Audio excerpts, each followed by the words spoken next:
तो नमस्कार प्यारे विद्यार्थियों, आप सभी का स्वागत है संभव क्लासेस के ऑनलाइन प्लेटफॉर्म के ऊपर। आज अपना जो टॉपिक है भारत का परिचय हम शुरू करने वाले हैं। जैसा कि कल मैंने आपको कहा भी था कि कल से हम भारत का जो भूगोल है उसको शुरू कर देंगे।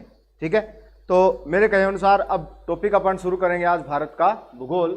और पहला जो अपना टॉपिक है भारत का परिचय आज अपन पढ़ने वाले हैं, जो अपना फर्स्ट टॉपिक रहेगा।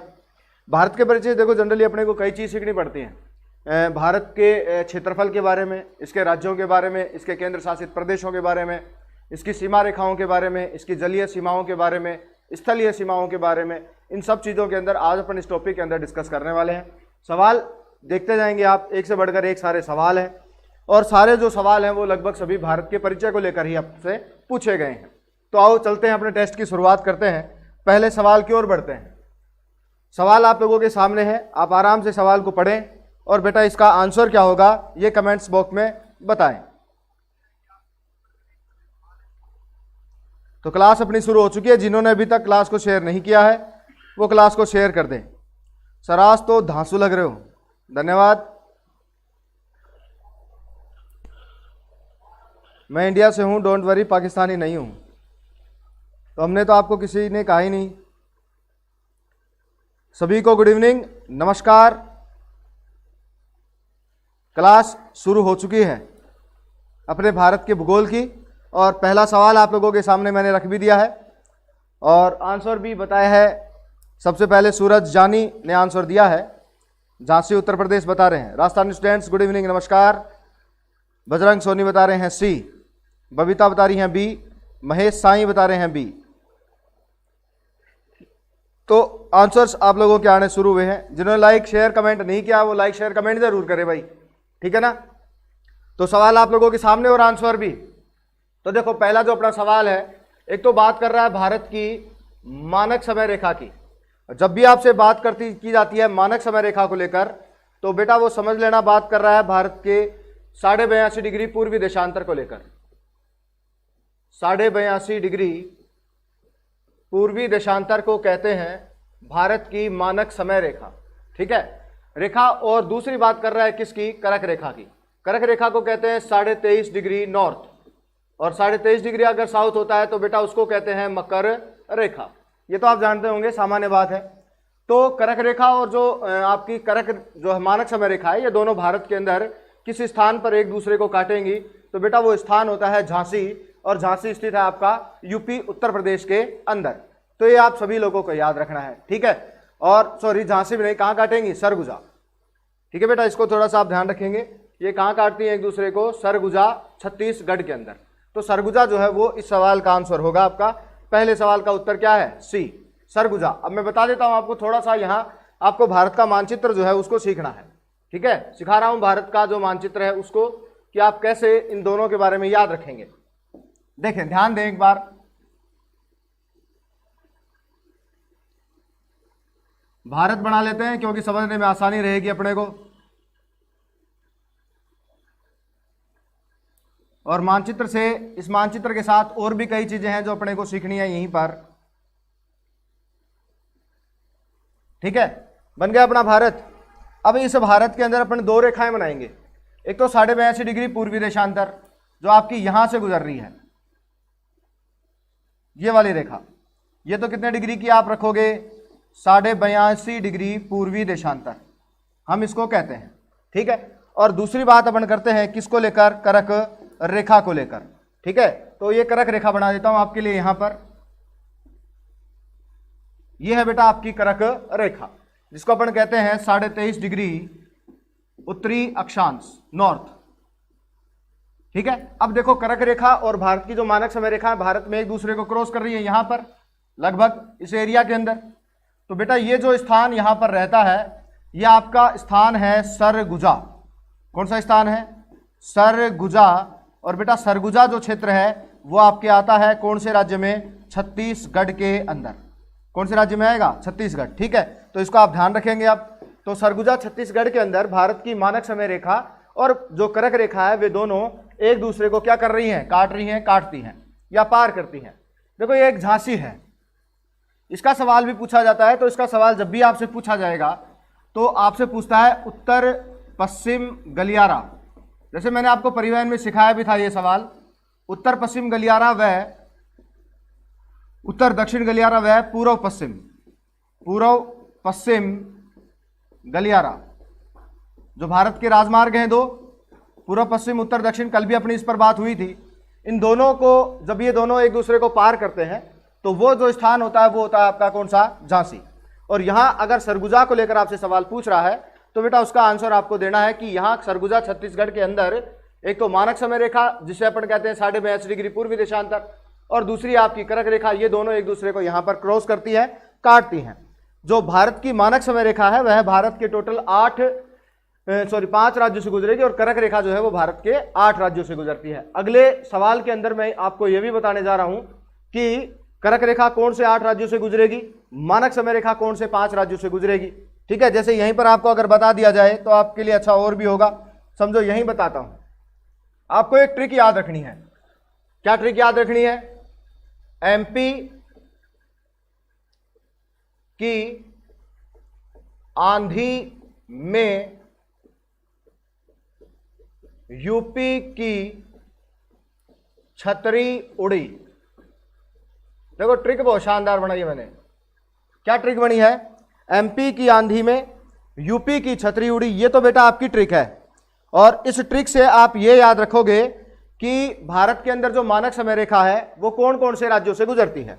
ठीक है, तो देखो यहां पर राज्यों के नाम बनेंगे। अब देखो एमपी जो है इससे आप बना ही लोगे मध्य प्रदेश, तो एमपी से तो मध्य प्रदेश बन गया। आंधी से किसका नाम बनेगा? आंध्र प्रदेश का। ठीक है, यूपी से यूपी बन जाएगा। छतरी से छत्तीसगढ़ का नाम याद रखना है, छत्तीसगढ़। ठीक है, और अगली अपन बात करें छत्तीसगढ़, और उड़ी से आप याद कर लोगे किसका नाम? ओडिशा का। ठीक है, इस प्रकार से ये वो 5 राज्य हैं भारत के जहां से भारत की मानक समय रेखा जो है वो गुजरती है। क्या ट्रिक याद रखनी है? एमपी की आंधी में यूपी की छतरी उड़ी। तो एमपी, मध्य प्रदेश, आंध्र प्रदेश, उत्तर प्रदेश, छत्तीसगढ़ और ओडिशा। शानदार है ना? तो इसको याद रखना है। ठीक है, अब करक रेखा के आगे आपको सिखाऊंगा क्योंकि इसकी भी एक लॉजिक है, एक ट्रिक है। आगे करक रेखा को लेकर एक सवाल भी मैंने आपके लिए रखा है, वहीं पर करक रेखा की सारी बात भी करेंगे। बेटा कई बार परीक्षा में सवाल पूछ लिया जाता है कि भारत की जो मानक समय रेखा है या भारत का जो मानक समय है वो 0 डिग्री देशांतर से कितने घंटे आगे है। जो 0 डिग्री देशांतर है, जिसको प्रधान मध्याह्न रेखा या जीएमटी के नाम से भी जानते हैं, तो इस 0 डिग्री देशांतर से भारत का जो मानक समय होता है वो 5.5 घंटे आगे होता है। कितने घंटे आगे होता है? 5.5 घंटे। तो ये भी आपको ध्यान रखना है। अर्थात 0 डिग्री देशांतर जो लंदन से गुजरती है उस पर कोई भी समय हो, कितना भी समय हो, उससे 5.5 घंटे आगे समय होता है। कहां का? भारत का। जैसे मानो कि 0 डिग्री देशांतर पर सुबह के 6 बजे हैं, 6 AM का समय है, तो उसी समय भारत के अंदर जो समय होगा वो रहेगा क्या भाई? तो इसमें कितने जोड़ दोगे आप? 5.5। तो 6 के अंदर अगर आप 5.5 जोड़ते हो तो बेटा समय होगा 11:30 का। ठीक है, तो ऐसा एक सवाल काफी बार परीक्षा में पूछ लिया जाता है, तो इसके लिए भी आपको तैयार रहना है। ठीक है, तो पहला सवाल आप लोगों को समझ में आया आराम से। एमपी की आंधी में यूपी की छतरी उड़ी, बहुत बढ़िया। गुड इवनिंग, नमस्कार, सभी का स्वागत है। 5.5 घंटे आगे, बहुत बढ़िया। राम राम गुरुदेव, नमस्कार भाई, सभी का स्वागत, सभी का अभिनंदन। तो जिन्होंने अभी तक वीडियो को लाइक नहीं किया है, शेयर नहीं किया है, वो लाइक शेयर जरूर करें। ठीक है, अब बढ़ते हैं अगले सवाल की ओर। अगली कक्षा का जो अगला सवाल है उस पर चलते हैं। भारत की मुख्य भूमि का दक्षिणी बिंदु बताना। देखो सवाल को ध्यान से सुनना, मुख्य भूमि का दक्षिणी बिंदु पूछ रहा है। ठीक है, तो आप बताएं इस सवाल का उत्तर। इतने मैं आपके लिए बना देता हूं यहां कुछ समझने के लिए।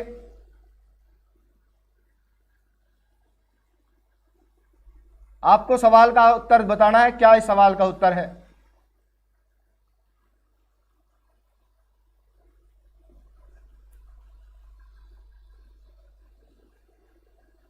सवाल अपने से पूछा गया है कि भारत की मुख्य भूमि का दक्षिणी बिंदु आपको बताना है।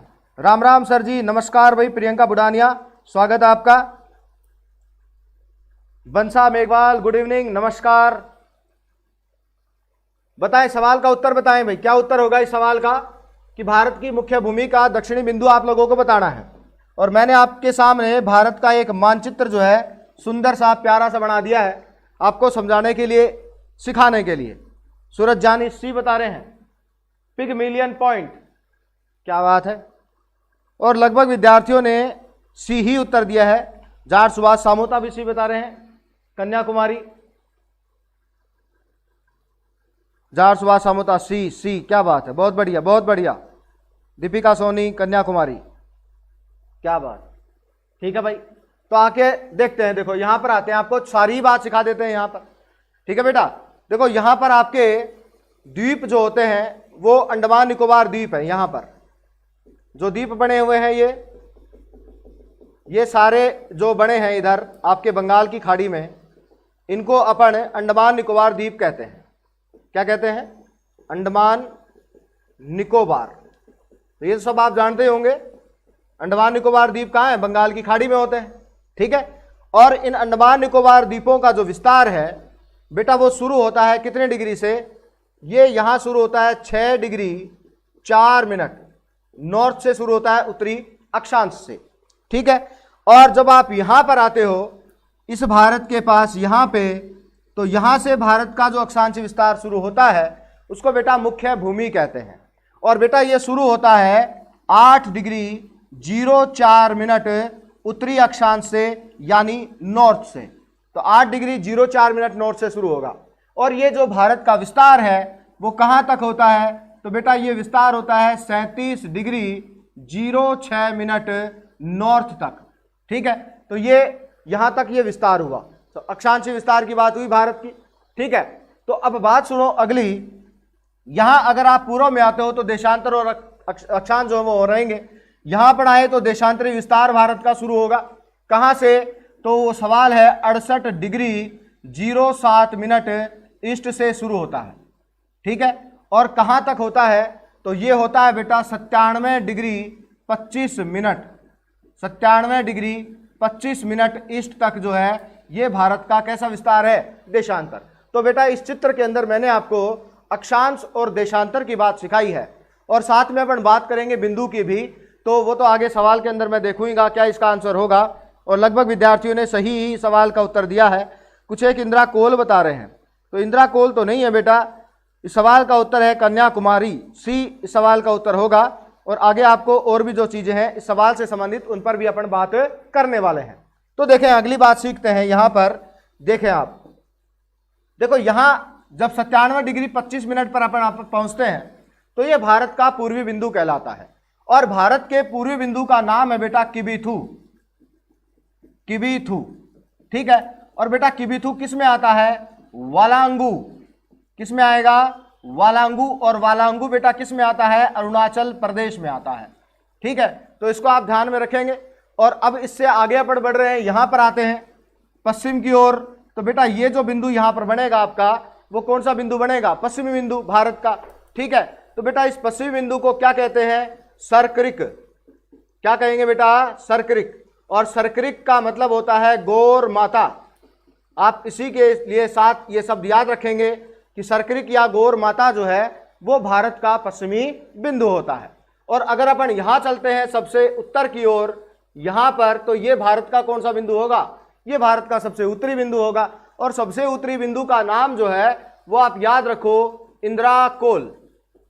क्या नाम याद रखना है? इंदिरा कोल। और इंदिरा कोल जो है वो कहां पर मिलेगा आपको? लद्दाख के अंदर मिलेगा। पहले तो ये जम्मू कश्मीर राज्य में आता था, लेकिन अब ये जो क्षेत्र है वो किसके अंतर्गत आता है? लद्दाख के अंतर्गत आता है। तो ये भी आपको ध्यान रखना है। और जब अपन यहां पहुंचते हैं मुख्य भूमि के दक्षिणी बिंदु के ऊपर, तो यहां का जो दक्षिणी बिंदु है उसका नाम है कन्याकुमारी। क्या नाम है? कन्याकुमारी। तो ये भी आपको ध्यान रखना है। कन्याकुमारी की जगह आपको एक नाम और मिल सकता है, कैप कुमोरिन। क्या नाम मिल सकता है? कैप कुमोरिन। तो कैप कुमोरिन जो है वो कन्याकुमारी तमिलनाडु के अंदर ही आता है, ये भी आपको ध्यान रखना है। लेकिन जब आप 6 डिग्री 4 मिनट पर पहुंचते हो तो बेटा ये भारत का सबसे दक्षिणी बिंदु होता है। और इस दक्षिणी बिंदु का नाम होता है इंदिरा पॉइंट। क्या नाम है? इंदिरा पॉइंट। और बेटा इंदिरा पॉइंट का ही दूसरा नाम होता है पिगमिलियन पॉइंट। क्या नाम है? Pygmalion point. ठीक है, तो इसको भी आप थोड़ा सा ध्यान में रखेंगे। तो मैंने देखो आपको भारत के जितने भी सारे बिंदु हैं उन सभी पर चर्चा कर दी है और बता दिया है कि कौन सा बिंदु कहां पर है। तो आप सभी को इन सभी बातों को ध्यान में रखना है। ये जरूर ध्यान रखना कि जब भी आपसे भारत के दक्षिणी मुख्य भूमि का दक्षिणी बिंदु पूछा जा रहा है और ऑप्शन में कन्याकुमारी नहीं मिल रहा है तो उसकी जगह एक नाम और आपको मिल सकेगा जिसका नाम है कैप कुमोरिन। क्या नाम होगा? कैप कुमोरिन। इंदिरा पॉइंट और कन्याकुमारी में जब भी सवाल परीक्षा में आता है तो विद्यार्थी थोड़ा चिंतित या विवादित हो जाता है। तो इसका समाधान आपको एक लाइन से याद रखना है। लाइन यह है कि जब भी आपसे सवाल पूछा जाए कि भारत का दक्षिणतम बिंदु बताओ तो बेटा हमेशा जो आंसर है इंदिरा पॉइंट रहेगा। जब भी आपसे सवाल पूछा जाए कि भारत की मुख्य भूमि का दक्षिणी बिंदु बताओ तब उसका आंसर होगा कन्याकुमारी, और कन्याकुमारी है आपके तमिलनाडु में।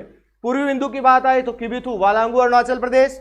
पश्चिमी बिंदु की बात आए तो सरकरी गौर माता जो आपके कौन से राज्य में है? गुजरात के अंदर है। ठीक है, उत्तरी बिंदु की आए तो इंदिरा कोल जो लद्दाख में आ गया है, और दक्षिणतम बिंदु की बात आए तो इंदिरा पॉइंट दूसरा नाम है पिगमेलियन पॉइंट। समझ गए होंगे आप यहां तक इसको आराम से। तो यहां अपने सवाल का जो उत्तर है वो क्या होगा आप बता देंगे, सभी बताया भी है बहुत से विद्यार्थियों ने, कन्याकुमारी तमिलनाडु। देखो एक ये नाम लिखा है यहां पर कोलाबो पॉइंट। बता सकते हो मेरे को कोलाबो पॉइंट इंडिया में कहां है? आप सभी से एक सवाल है कि भाई कोलाबो पॉइंट जो है वो कहां पे है, बताएं।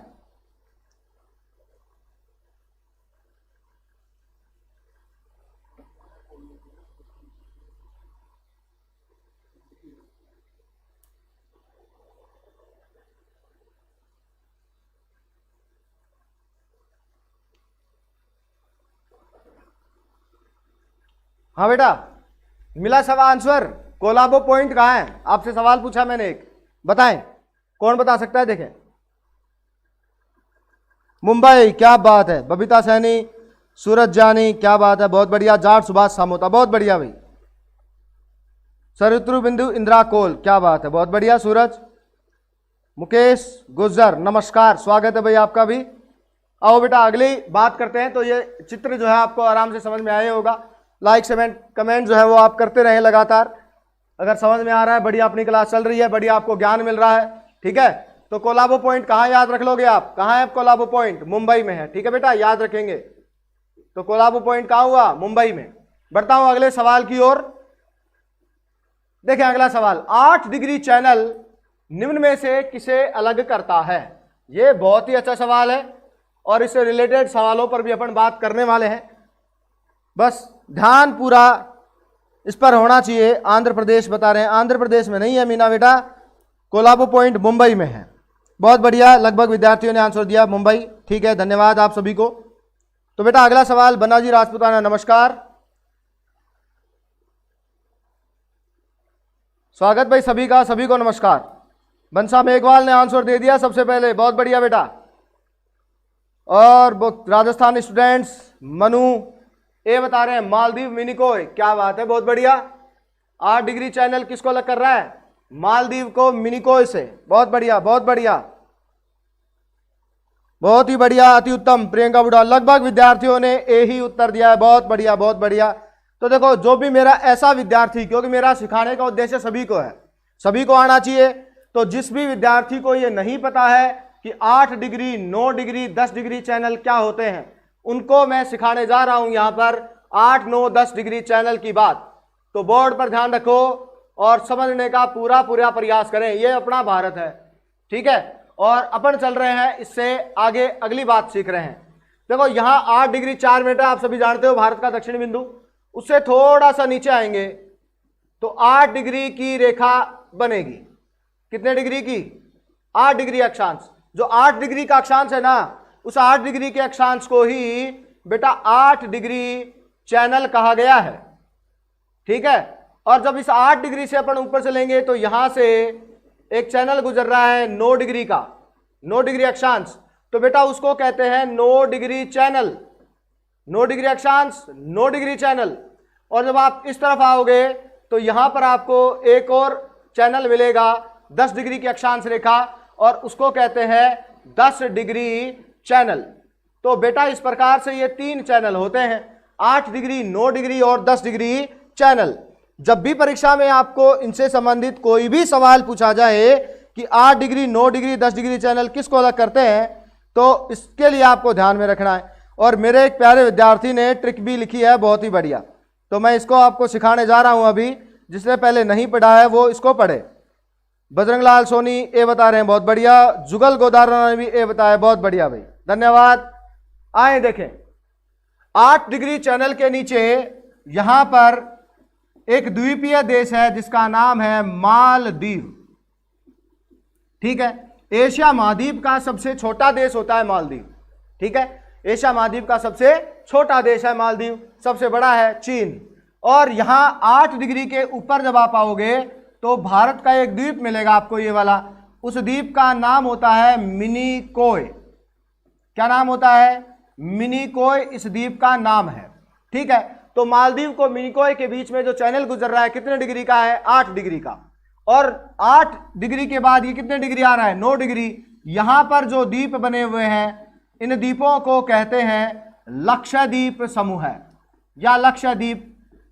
ठीक है, तो देखो 9 डिग्री की जो चैनल की रेखा है वो मिनिकोय को किससे अलग कर देगी? लक्षद्वीप से। और यहां आपका 10 डिग्री के उत्तर में जो द्वीप बने हुए हैं उनको कहते हैं अंडमान, और 10 डिग्री के नीचे जो द्वीप होते हैं उनको कहते हैं कार निकोबार। तो अंडमान को कार निकोबार से अलग करने वाला जो चैनल होता है वो कितने डिग्री होता है? 10 डिग्री चैनल। और 9 डिग्री चैनल लक्षद्वीप को मिनिकोय से अलग कर देगा, 8 डिग्री चैनल मालदीव को मिनिकोय से अलग कर देगा। ठीक है, तो इसके लिए आपको ये ध्यान रखना है। अब मैं आपको एक ट्रिक बताने जा रहा हूं। क्या बताने जा रहा हूं? ट्रिक।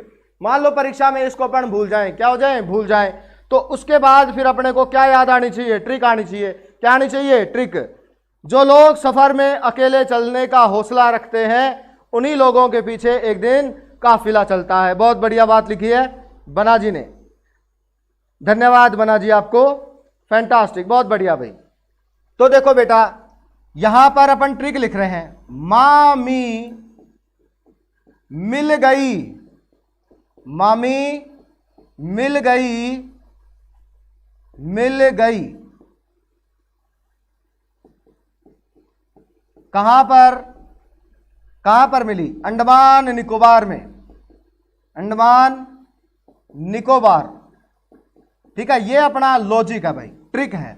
इस ट्रिक से ही अपन याद रखेंगे कि कौन सा चैनल किसको अलग करता है। ठीक है, अब बात समझो, आप बोर्ड पर ध्यान दो सारे। देखो यहां लिखा है मां, मां का मतलब है मालदीव। ठीक है, और उसके बाद लिखा है ये मी, मी का मतलब है मिनिकोय, मिनिकोय। ठीक है, तो मालदीव और मिनिकोय 2 शब्द आ गए। इन दोनों के बीच में जो चैनल है वो कितने डिग्री का? 8 डिग्री चैनल। कितने डिग्री चैनल? 8 डिग्री। ठीक है, तो मामी शब्द अपना पूरा हो गया। उसके बाद देखो यहां लिखा है मी, मी का मतलब है मिनिकोय। और बेटा सामने इसके लिखा है ले, ले का मतलब यहां पर है लक्षद्वीप। क्या नाम है? लक्षद्वीप। ठीक है, तो मिनिकोय को लक्षद्वीप से अलग करने वाला जो चैनल है वो कितने डिग्री हो जाएगा? 9 डिग्री चैनल। और लास्ट कितने डिग्री बचा? 10 डिग्री चैनल, जो अंडमान को कार निकोबार से क्या कर देगा? अलग कर देगा। इस प्रकार से अपन ने ये ट्रिक भी सीखी और ये भी देखा कि ये किस प्रकार से अलग होते हैं। ठीक है, तो इन सभी को आप याद रखेंगे। मामी मिल गई अंडमान निकोबार में, बहुत बढ़िया, नमस्कार। राहुल राजपूत नमस्कार भाई। सर की ट्रिक वेरी बेस्ट, धन्यवाद। चलते हैं आगे। गुड इवनिंग, नमस्कार राकेश कुमार जांगिट, स्वागत है भैया आपका भी। तो बेटा इस सवाल का जो उत्तर है आपका वो क्या होगा? मालदीव को मिनिकोय से ए। लगभग विद्यार्थियों ने यही उत्तर दिया था, धन्यवाद। देखो अगला सवाल क्या कहता है, क्वेश्चन नंबर अपना 4। निम्न में से कौन सा भारतीय राज्य बांग्लादेश से के साथ सीमा नहीं बनाता है? आपको यह बताना है कि ये नीचे जो 4 ऑप्शन आपके पास लिखे हैं इनमें से ऐसा कौन सा राज्य है जो बांग्लादेश के साथ सीमा नहीं बनाता है। बांग्लादेश की बात करें, बांग्लादेश की बात करते हैं तो सीमावर्ती देशों की बात ही मैं आपको पूरी सिखा देता हूं यहां पर। ठीक है, एक बेटा एक ट्रिक याद रखेंगे आप। जो भारत के 7 पड़ोसी देश हैं, स्थलीय पड़ोसी देश, उन 7 स्थलीय पड़ोसी देशों को सीमा के आधार पर अपने को क्रम से याद रखना होता है। ठीक है, तो बेटा एक ट्रिक याद रखो, ट्रिक है बचपन में एमबीए किया। आपने पहले शायद पढ़ा भी होगा, क्योंकि लगभग इस ट्रिक को पढ़ाया जाता है, क्योंकि बहुत सरल है, विद्यार्थी को याद जल्दी हो जाता है।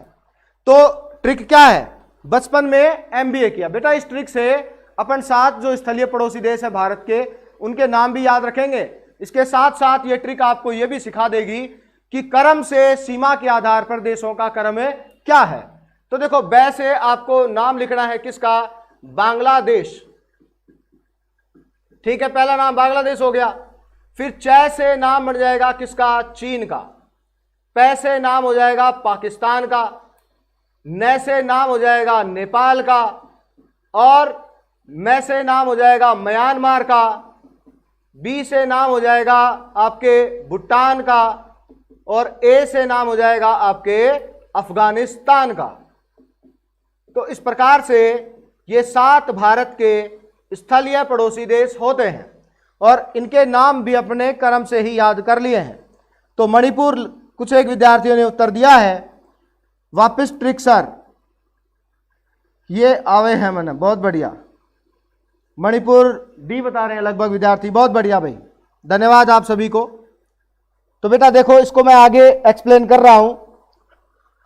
राम राम, नमस्कार।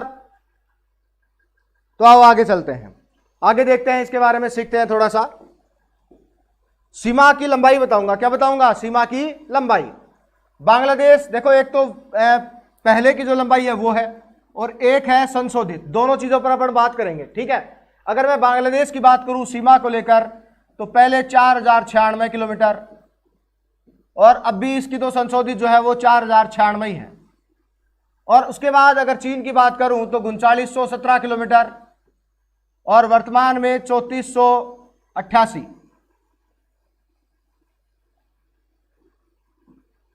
और उसके बाद पाकिस्तान की बात करें तो 3310, और वर्तमान में 3323। और फिर नेपाल की बात करूं तो 1752, और अगर वर्तमान की बात करें तो 1751। म्यांमार की बात करें तो 1458, वर्तमान की बात करें तो 1643। भूटान की बात करें तो 587 थी, वर्तमान में है 699। और अफगानिस्तान की बात करूं तो पहले 80 और वर्तमान में है 106 किलोमीटर। तो बेटा इनका जो टोटल है वो है 15,200, और इनका जो टोटल है वो है 15,106 किलोमीटर। तो ये सीमा की जो लंबाई है, इसको भी बेटा आपको याद जो है वो रखना है। ठीक है, सवाल का आंसर लगभग विद्यार्थियों ने सही दिया है, बहुत बढ़िया, धन्यवाद। बिल्कुल मणिपुर जो है आपका इस सवाल का उत्तर है कि मणिपुर जो है वो आपका क्या नहीं करता है, सीमा नहीं बनाएगा। किसके साथ, बांग्लादेश के साथ। तो बांग्लादेश के साथ जो सीमा बनाने वाले राज्य हैं भारत के, एक तो आपके हैं मिजोरम, उसके अलावा त्रिपुरा के अलावा असम के अलावा मेघालय, और मेघालय के बाद एक और होता है जिसका नाम है वेस्ट बंगाल, पश्चिम बंगाल। तो ये वो 5 राज्य हैं आपके भारत के जो सीमा बनाएंगे किसके साथ, आपके बांग्लादेश के साथ। ठीक है, तो इनको आप ध्यान रखेंगे। ठीक है बेटा, तो सवाल समझ में आया आराम से। लंबाई इनकी आपको जरूर ध्यान में रखनी है। ठीक है, बढ़ते हैं अगले बिंदु की ओर, चलते हैं अगले सवाल की ओर। मणिपुर, लगभग सभी विद्यार्थियों ने अच्छा आंसर दिया, धन्यवाद, बहुत बढ़िया। तो देखो ये सारे सवाल ऐसे हैं जो अपने को परीक्षा में सफल बनाने के लिए तैयार किए गए हैं। आपके लिए रात दिन मेहनत यहां की जा रही है, और वो भी बगैर किसी स्वार्थ के, क्योंकि स्वार्थ नहीं है इसके पीछे कोई। ठीक है, देखो नाम देखो क्या लिखा है यहां पर, ये बहुत बढ़िया सवाल है वैसे तो, और कौन कौन इसको कर पाता है। सर्करिक विवाद, क्या लिखा है, सर्करिक विवाद कितने डिग्री अक्षांश पर है, कितने डिग्री अक्षांश पर है सर्करिक विवाद।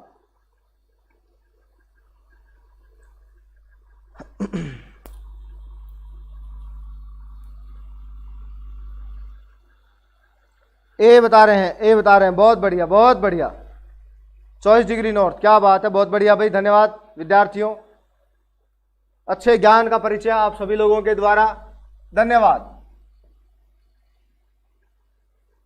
ये अपना भारत है, यहां आपका गुजरात राज्य, और इससे यहां से पाकिस्तान की जो सीमा है वो शुरू हो जाती है, ये पाकिस्तान आ जाएगा, ठीक है।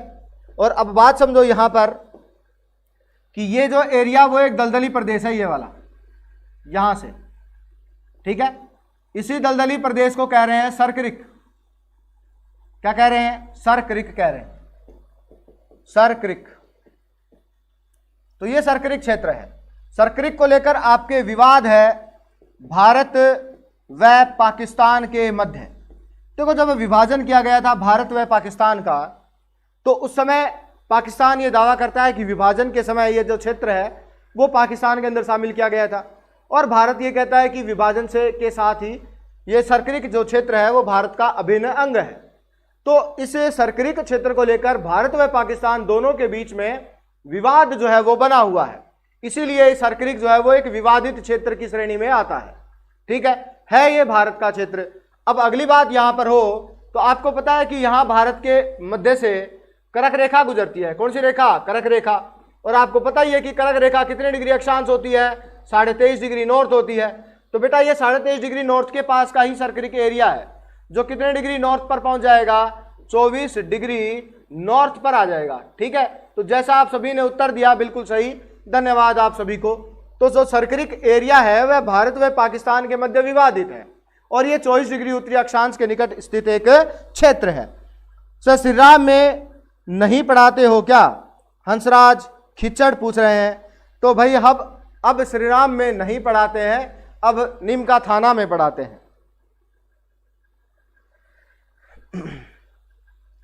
ठीक है, बहुत बढ़िया, धन्यवाद आप सभी को। लगभग विद्यार्थियों ने यहां उत्तर दिया, जो बिल्कुल सही, आप सभी लोगों का धन्यवाद। अगले सवाल पर चलते हैं बेटा। तो आज का क्वेश्चन नंबर 6 देखें, उत्तराखंड के किस भाग में पाताल तोड़ कुएं पाए जाते हैं? पाताल तोड़ कुएं क्या होता है? देखो, इसको आर्टिजन कूप या उत्सृत कूप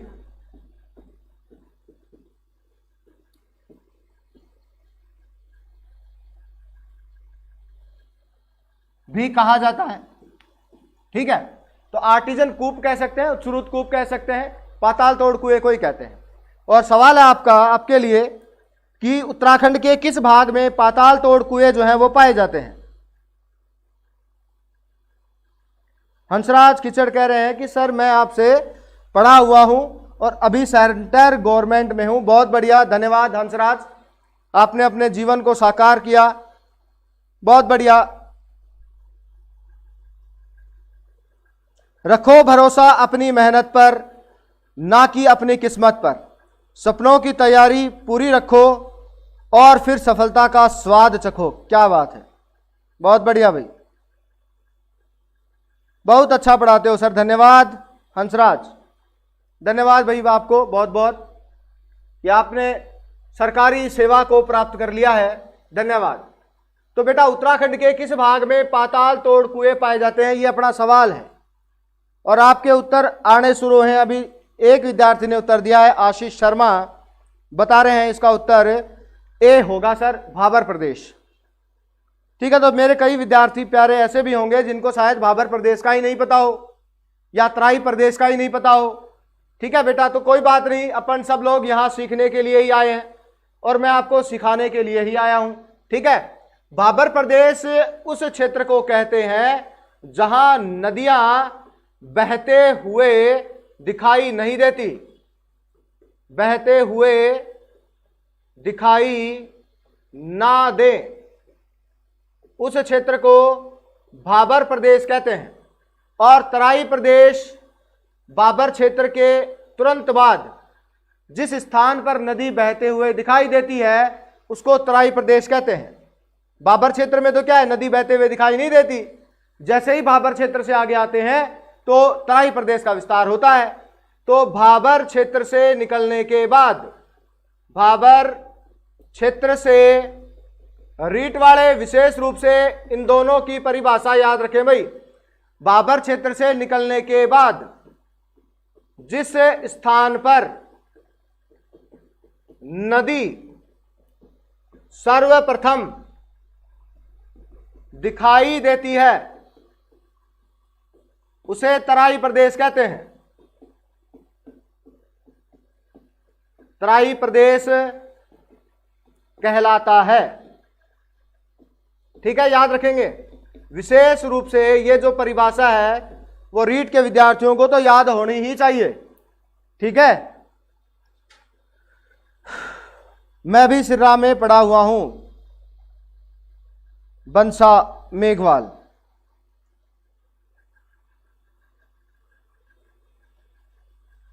मनु, मैं भी सर से सिर्रा में ही पढ़ी हूं, बेस्ट सर हैं, कॉन्ग्रेचुलेशंस हंसराज। धन्यवाद मनु जी आपको।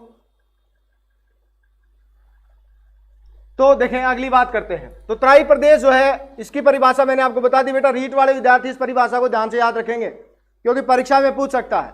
बाबर प्रदेश किसको कहते हैं? वह स्थान जहां नदी बहते हुए दिखाई नहीं देती है उस क्षेत्र को बाबर प्रदेश कहा जाता है। ठीक है, और अब अगली बात मैं करता हूं इस सवाल के उत्तर की कि पाताल तोड़ कुएं जिनको आर्टिजन कूप या उत्सृत नलकूप या कूप जो है वो कहा जाता है, तो ये कहां पाए जाते हैं? ये तराई प्रदेश में पाए जाते हैं। उत्तराखंड के कौन से प्रदेश में पाए जाते हैं? तराई प्रदेश में। याद कर लेना, दिमाग में बिठा लेना कि पाताल तोड़ कुएं कहां पाए जाते हैं? तराई प्रदेश में पाए जाते हैं, उत्तराखंड के तराई प्रदेश में। ठीक है, याद रखेंगे। विश्व में सबसे ज्यादा जो आर्टिजन कूप है ऑस्ट्रेलिया में पाए जाते हैं।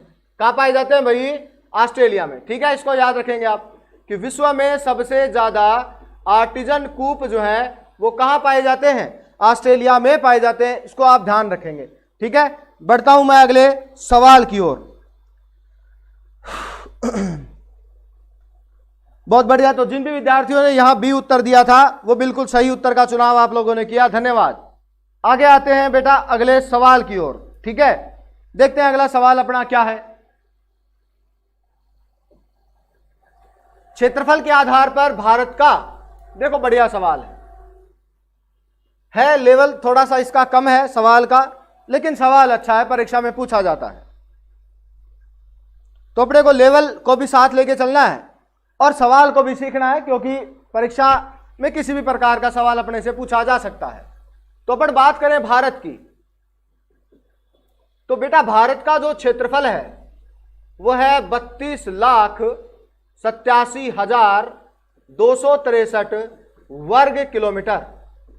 और ये जो क्षेत्रफल है भारत का वो विश्व का कितने प्रतिशत है? 2.41%। किसका? विश्व का। तो भारत का क्षेत्रफल विश्व के क्षेत्रफल का कितने प्रतिशत है? 2.41% है। और स्थान विश्व में स्थान की बात आती है तो बेटा जब भी आपसे भारत के क्षेत्रफल को लेकर विश्व में स्थान पूछता है तो वैसे तो आप लोगों ने बता ही दिया होगा क्योंकि सवाल बहुत सरल है। डी बता रहे हैं, बहुत बढ़िया भाई, धन्यवाद सभी का। बिल्कुल बिल्कुल डी ही उत्तर है, धन्यवाद। तो क्षेत्रफल के आधार पर भारत का विश्व में जो स्थान है वो कौन सा हो जाता है? 7वां हो जाता है। तो बेटा एक बात बताओ कि भारत से बड़े जो 6 देश हैं विश्व के, उनके भी तो नाम अपने को याद होने चाहिए क्योंकि सबसे बड़े देशों का जो क्रम है परीक्षा में काफी बार उसको पूछ लिया जाता है कि भाई विश्व के सबसे बड़े देशों का निम्न में से कौन सा सही क्रम है, तो वो क्रम भी अपने को याद होना चाहिए। ठीक है, तो मैं देखो एक बहुत ही सरल ट्रिक है, एक बहुत ही सरल ट्रिक आपको बताने जा रहा हूं, ध्यान से समझना। ट्रिक क्या है अपनी? रुक चीन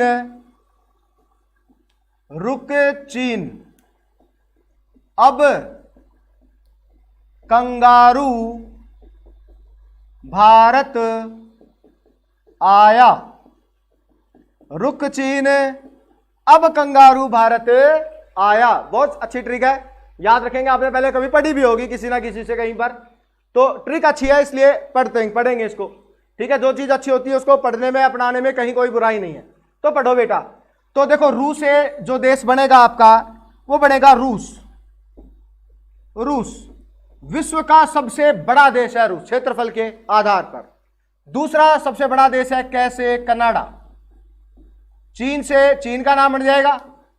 ऐसे अमेरिका, अमेरिका कौन सा, USA, United state of America, संयुक्त राज्य अमेरिका। वैसे ब्राजील। और कंगारू तो आप सब जानते ही हैं, कंगारू की भूमि किसको कहते हैं, ऑस्ट्रेलिया को। तो कंगारू से आप कौन से देश का नाम याद रखेंगे, ऑस्ट्रेलिया का नाम याद रखेंगे। और ऑस्ट्रेलिया के बाद देखो भारत का नाम आ रहा है तो भारत, और भारत के बाद लिखा है आ से आप याद कर लो अर्जेंटीना। क्या याद कर लो, अर्जेंटीना। तो देखो ये टोटल 8 देश हैं जिनका क्रम मैंने आपको क्षेत्रफल के आधार पर याद कराया है। तो बेटा इस क्रम को याद रखने की अपने को बहुत ज्यादा आवश्यकता है, क्योंकि परीक्षा में कभी भी पूछ लेता है कि विश्व का दूसरा सबसे बड़ा देश, विश्व का तीसरा सबसे बड़ा देश, या ये 4 ऑप्शन है भाई, इनमें से सबसे बड़ा देश कौन सा है ये बताओ। तो उस समय आपको ये ट्रिक याद होनी चाहिए। ट्रिक याद है तो अपना सवाल गलत नहीं होगा, आप उस सवाल को बिल्कुल सही करके आओगे। ठीक है, तो ट्रिक कैसी लगी, मजा आया या नहीं आया बताओ। देखें सर आपका पढ़ाया हुआ तो बिना ट्रिक के भी याद हो जाता है, और ट्रिक भी अच्छी है सर जी। धन्यवाद हंसराज, बहुत धन्यवाद भैया आपको। रुक चीन अब कंगारू भारत आया, बहुत बढ़िया सूरज। ठीक है, तो कौन सा स्थान हो गया भारत का, 7वां स्थान हो गया। अब बेटा मैं कुछ और सवाल यहां पर आपको समझाने जा रहा हूं, तो ध्यान से उन सवालों को भी आपको सीखना है और याद भी रखना है। ठीक है, बात समझो मेरी। विश्व का सबसे बड़ा देश कौन है, रूस। क्षेत्रफल याद होना चाहिए, कितना है, 17.1 मिलियन, 17.1 मिलियन वर्ग किलोमीटर, 17.1 मिलियन वर्ग किलोमीटर रूस का है। विश्व का सबसे छोटा देश है वेटिकन सिटी, और वेटिकन सिटी का क्षेत्रफल है 0.44 वर्ग किलोमीटर। ठीक है, तो सबसे बड़ा देश भी रखा और सबसे छोटा देश भी रखा। सबसे बड़ा देश है रूस और सबसे छोटा देश है वेटिकन सिटी, दोनों यूरोप महाद्वीप के हैं। ठीक है, रूस तो ऐसा देश है जिसका विस्तार एशिया और यूरोप दोनों में आता है। फिर मैं बात करूंगा यहां पर भारत के राज्यों की। तो राज्य भारत का सबसे बड़ा है राजस्थान, आप सभी लोग जानते ही हैं। 3,42,239 वर्ग किलोमीटर क्षेत्रफल है आपके राजस्थान का। और क्षेत्रफल की दृष्टि से भारत का सबसे छोटा जो राज्य है वो गोवा है। गोवा का क्षेत्रफल है 3,702 वर्ग किलोमीटर, 3,702 वर्ग किलोमीटर क्षेत्रफल है आपके कहां का, गोवा का। ठीक है, बहुत बढ़िया, धन्यवाद आप सभी को।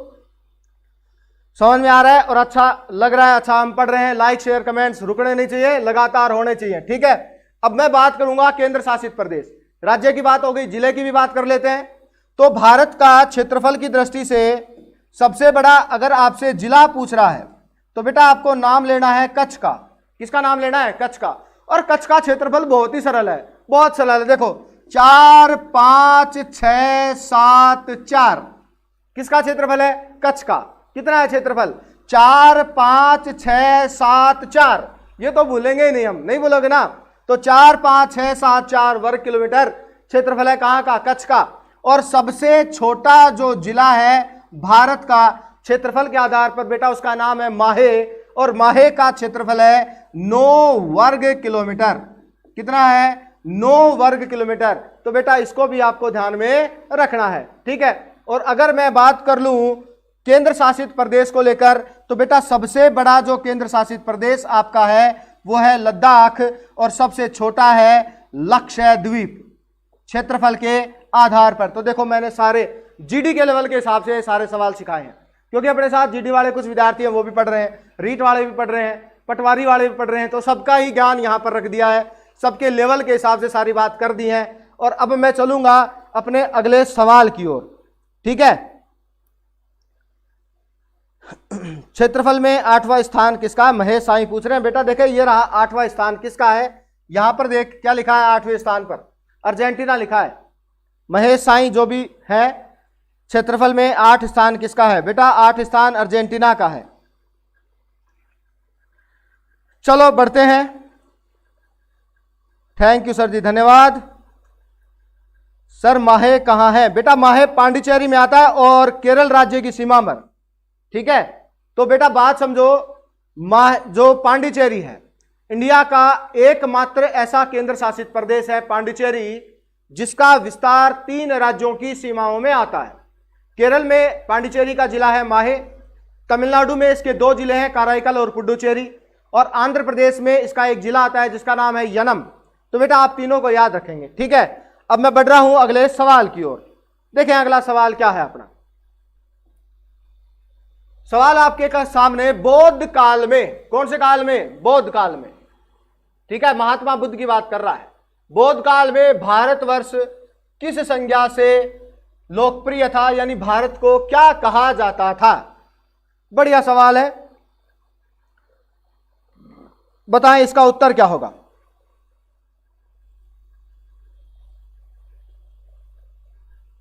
बौद्ध काल में भारत वर्ष किस संज्ञा से लोकप्रिय था?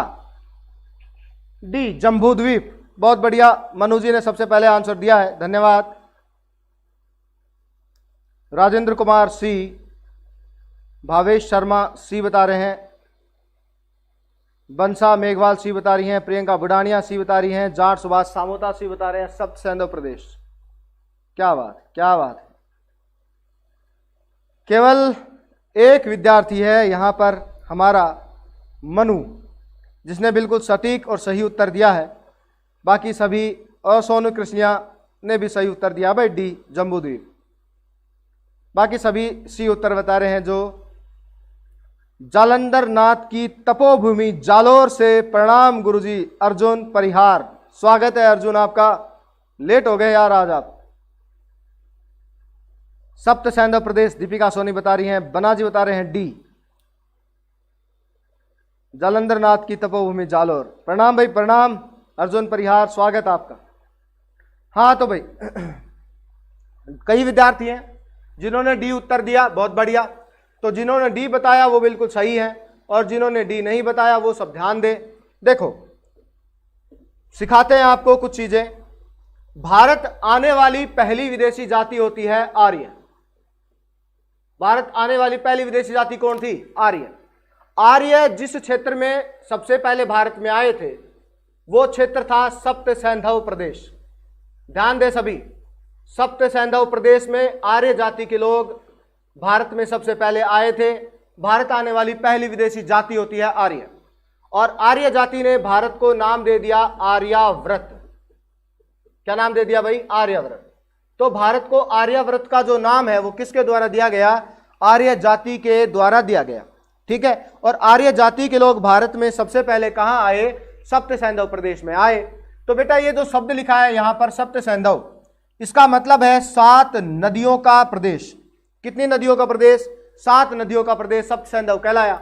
बेटा वो 7 नदियां कौन कौन सी हैं? तो बेटा पहली नदी का नाम है सिंधु, दूसरी नदी है झेलम, तीसरी है चिनाब, रावी, व्यास, सतलज, सरस्वती। ये वो 7 नदियां थी। इन्हीं 7 नदियों का जो क्षेत्र था उसको कहा गया सप्त सैंधव प्रदेश। वर्तमान में ये जो सरस्वती नदी है वो लुप्त हो चुकी है, और आज इसके अवशेष के रूप में आपकी घग्गर नदी जो है वो प्रवाहित होती है। घग्गर नदी के प्राचीन नाम है प्राचीन सरस्वती, दवसदती, नट नदी, मर्त नदी के नाम से उसको जानते ही हैं, ठीक है। तो ये सप्त सैंधव प्रदेश की बात यहां पर हुई। तो ये आपको ध्यान रखना है कि ये वो 7 नदियां हैं जिनका प्रदेश सप्त सैंधव कहलाया। फिर क्या होता है कि ये जो आर्य जाति है इसका एक राजा हुआ भरत। राजा का नाम क्या है? भरत। और उस भरत के समय में हमारे देश का नाम हो गया भारत। तो राजा भरत के समय हमारे देश को क्या नाम दिया गया? भारत का नाम दिया गया, ठीक है। उसके बाद भारत में ईरानी जाति के लोग आते हैं, और ईरानी जाति के जो लोग हैं इन्होंने सिंधु नदी जो थी, कौन सी नदी? सिंधु। उस सिंधु नदी को कहा हिंदू नदी, सिंधु नदी। और इस हिंदू नदी यानी सिंधु नदी के पूर्व में जो देश बसा हुआ था उसको इन्होंने नाम दे दिया हिंदुस्तान। तो बेटा भारत को हिंदुस्तान का जो नाम है वो किसके द्वारा दिया गया? ईरानी जाति के द्वारा दिया गया। उसके बाद जाति आई यूनानी, और यूनानी जाति के लोगों ने सिंधु नदी को, कौन सी नदी को? सिंधु नदी को कहा इंडस। क्या कहा बेटा? इंडस कहा। और इस इंडस नदी के पूर्व में स्थित जो भारत देश था उसके लिए इन्होंने शब्द प्रयोग कर दिया इंडिया। तो भारत के लिए इंडिया शब्द का जो प्रयोग है वो करती है आपकी यूनानी जाति। और इस प्रकार से हमारे इस देश का नाम होता है हिंदुस्तान भी, भारत भी, जम्बू द्वीप भी, और भारत भी, और आर्य देश भी। ठीक है सर, एक क्वेश्चन में कंफ्यूज है। अर्जुन परिहार बात कर रहे हैं हमारे से, कह रहे हैं सर एक क्वेश्चन में कंफ्यूज है। तो बेटा वो क्वेश्चन बता, कंफ्यूज अभी दूर करते हैं। दीपिका सोनी भारत, ठीक है, इंडिया। बात समझो बेटा मेरी, अगली बात आपको सिखाने जा रहा हूं उसको सीखो। क्या बता रहे हैं? देखो ये तो बौद्ध काल में आप याद रख ही लोगे जम्बूद्वीप। इंडिया नाम किसने दिया? यूनानियों ने। ईरानी जाति ने क्या नाम दिया? हिंदुस्तान। ठीक है, भारत नाम किसके द्वारा हुआ? राजा भरत के नाम से। और जो आर्य जाति है उसने नाम दिया आर्याव्रत। कौन से प्रदेश में आई सबसे पहले? सप्त सैंधव प्रदेश में। वर्तमान में आपके संविधान में अनुच्छेद 1 है, अनुच्छेद 1 और अनुच्छेद 1 में भारत के लिए 2 नाम स्वीकार किए गए हैं। एक तो है भारत और दूसरा नाम है इंडिया। ठीक है, तो ये 2 नाम हैं जिनको स्वीकार किया गया है संविधान के अनुच्छेद 1 में। भारत के लिए 2 नाम स्वीकार किए गए हैं। बनाजी राजपुताना ने हमारे लिए कुछ भेजा है। क्या भेजा है? पढ़ाई के मुश्किल सवाल ही तुझे लाजवाब बनाएंगे। पढ़ाई वो सीढ़ी है जो हकीकत में तेरे ख्वाब बनाएगी। क्या बात है, बहुत बढ़िया बनाजी, धन्यवाद आपको, बहुत बहुत धन्यवाद। इंडिया और भारत, बिल्कुल मनु जी आपने बिल्कुल सही बता रहे हैं आप। भारत और इंडिया संविधान के अनुच्छेद 1 में भारत के लिए स्वीकार किए गए 2 नाम हैं। तो बेटा इन दोनों को भी आपको ध्यान में रखना है। और इस प्रकार से हमने यहां पर भारत के नामकरण की सारी ही चर्चा मैंने आपके सामने यहां कर दी है। तो बेटा इसको आप लोग ध्यान में रखेंगे। देखो अगला सवाल, निम्न में असत्य कथन बताना। आपको क्या बताना है यहां पर? असत्य कथन, गलत कथन, गलत लाइन चुनाव करना है आपको कि इनमें से कौन सी लाइन गलत है। बताएं भाई।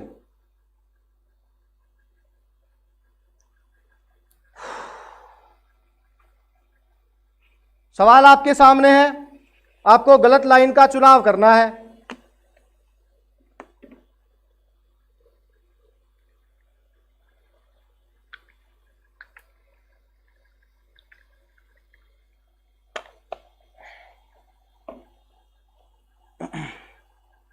बी बता रहे हैं, दीपचंद प्रजापत सबसे पहले उत्तर दिया आपने। देखो भारत की आकृति चतुष्कोणीय है, बिल्कुल सही लाइन है ये। भारत पृथ्वी के दक्षिणी पूर्वी गोलार्ध में है, ये गलत बात है, ये गलत है भाई। दूसरा देखो, रत्नाकर भारत के दक्षिण में स्थित महासागर है, ये भी बिल्कुल सही है, क्योंकि रत्नाकर किसका नाम है बेटा? रत्नाकर हिंद महासागर का नाम है। किसका नाम है रत्नाकर? हिंद महासागर को ही क्या कहते हैं? रत्नाकर कहते हैं। अर्ध महासागर भी इसी को कहते हैं, अर्ध महासागर। रीट वाले विद्यार्थी विशेष रूप से ध्यान दें, किस महासागर को अर्ध महासागर कहा जाता है? हिंद महासागर को। और रत्नाकर भी किसको कहते हैं? हिंद महासागर को ही कहते हैं बेटा।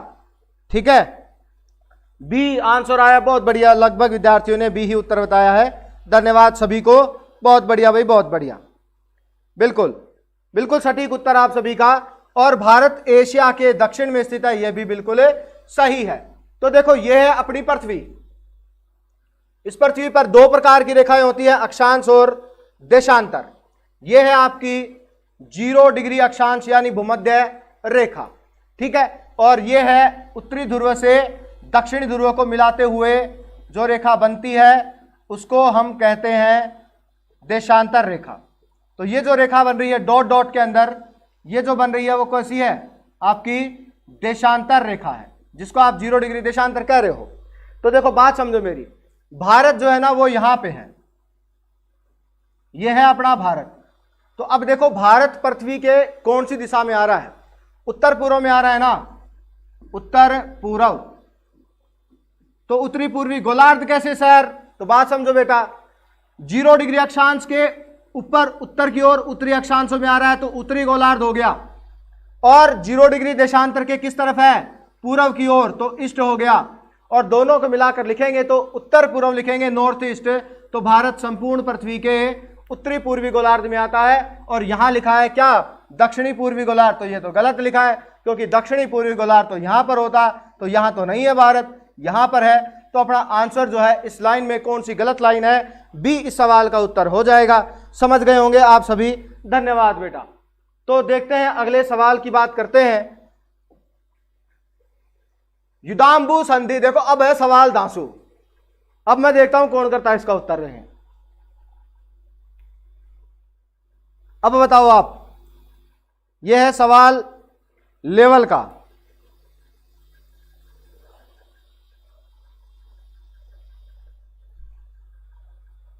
देखो सब क्या लिखा है यहां पर, इसको देखो, सवाल समझो क्या लिखा है। एक संधि है जिसका नाम है युदाम्बु संधि, कब होती है, 1926 में हुई। किन देशों के मध्य सीमा निर्धारण से संबंधित है, जिसका सीमा निर्धारण 10 मार्च 1967 की द्विपक्षीय संधि के आधार पर किया गया था। देखो सवाल, युदाम्बु संधि 1926 के द्वारा किन देशों की सीमा का निर्धारण किया गया था। बबीता सैनी ने आंसर दिया है यहां पर, डी बता रही हैं, दीपिका सोनी बता रही हैं ए, और बाकियों ने भी उत्तर नहीं दिए हैं।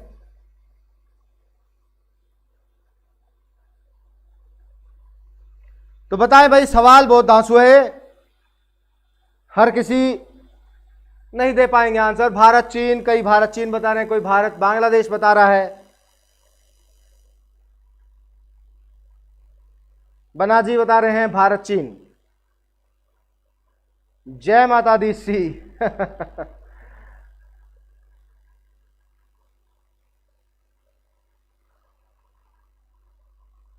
महेंद्र बता रहे हैं ए, भारत बांग्लादेश। कोई बात नहीं, नहीं आ रहा है तो कोई बात नहीं बेटा, अपन तो सीखने के लिए तो आए हैं यहाँ पे। तो देखो यहां पर बात समझो मेरी, भारत और म्यांमार इस सवाल का उत्तर है, ठीक है। युदाम्बु संधि 1926 के अंदर होती है, और इस संधि के द्वारा भारत और म्यांमार के बीच में सीमा निर्धारण करती है आपकी अराकान योमा पर्वत श्रेणी, अराकान योमा पर्वत श्रेणी। तो देखो ये भी सवाल बहुत इंटरेस्टिंग है, वैसे तो काफी बार परीक्षा में यह पूछा भी गया है कि वह पर्वत श्रेणी जो भारत व बांग्लादेश के मध्य प्राकृतिक सीमा का निर्माण करती है, उसका नाम बताओ। तो बेटा उसका नाम होता है अराकान योमा, यह आपको ध्यान रखना है। 1926 के अंदर इसी अराकान योमा पर्वत श्रेणी को लेकर भारत और जो म्यांमार है उन दोनों के बीच में संधि होती है, युदाम्बु संधि, और दोनों देशों के बीच में सीमा का निर्धारण किया जाता है। लेकिन सीमा का निर्धारण स्पष्ट रूप से नहीं हो पाता, तो उसके बाद फिर 10 मार्च 1967 को दोबारा से एक द्विपक्षीय संधि भारत और म्यांमार के मध्य होती है, और इसी संधि के आधार पर दोनों देशों के बीच में सीमा का निर्धारण जो है वो किया गया था। तो ये सभी आप लोग अब ध्यान रखेंगे। आज के बाद अगर आज नहीं आया तो कोई बात नहीं, लेकिन भविष्य में अगर ये सवाल आपके सामने आ जाए तो तोड़ फोड़ के रख देना इसको, ठीक है। चलते हैं अगले सवाल की ओर। भारत और चीन के बीच में मैकमोहन सीमा रेखा है, भारत बांग्लादेश के मध्य डुरंड सीमा रेखा है, आप सब लोग जानते ही हैं। देखें अगला सवाल, मैकमोहन सीमा का सवाल यहां पर आ गया है। बढ़िया सवाल है। मैकमोहन सीमा रेखा किस किस के बीच में बनती है? यह बनती है भारत व चीन के मध्य, ठीक है। भारत व चीन के मध्य बनती है आपकी मैकमोहन सीमा रेखा। और चीन से भारत के कौन कौन से राज्य सीमा बनाते हैं? तो राज्य की अगर मैं बात करूं जो चीन से सीमा बनाएंगे, तो राज्य एक तो है आपका हिमाचल प्रदेश, दूसरा है उत्तराखंड, एक है आपका सिक्किम, और एक है अपना अरुणाचल प्रदेश।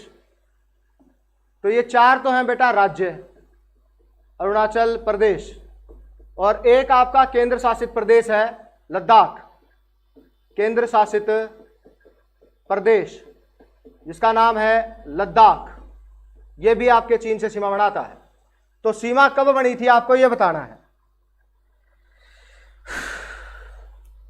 Screenshot done. गलत होगो मेरो तुक्को, तो तुक्का मत लगाओ। जाट सुभाष सामोता 11 में सी बता रहे हैं, प्रियंका भी सी बता रही है। 27 जुलाई 1914। ठीक है, कोई बात नहीं, मैं ही बता देता हूं इस सवाल का उत्तर क्या है। बेटा इस सवाल का उत्तर आपको याद रखना है 27 अप्रैल 1914। ठीक है, याद रख लेना। 27 अप्रैल 1914 के मध्य भारत और चीन के मध्य सीमा रेखा बन जाती है जिसका नाम है मैकमोहन सीमा रेखा। अगले सवाल पर मैं चल रहा हूं। भारत की संलग्न या अविच्छिन्न है ये, ठीक है ना, अविच्छिन्न है ये लास्ट में, क्षेत्र की सागरीय सीमा की लंबाई बताओ कितनी है। ये कौन कौन बता सकता है, देखते हैं। देखें, इतने में एक छोटा सा डायग्राम बनेगा इसका, वो भी आपको सिखाएंगे।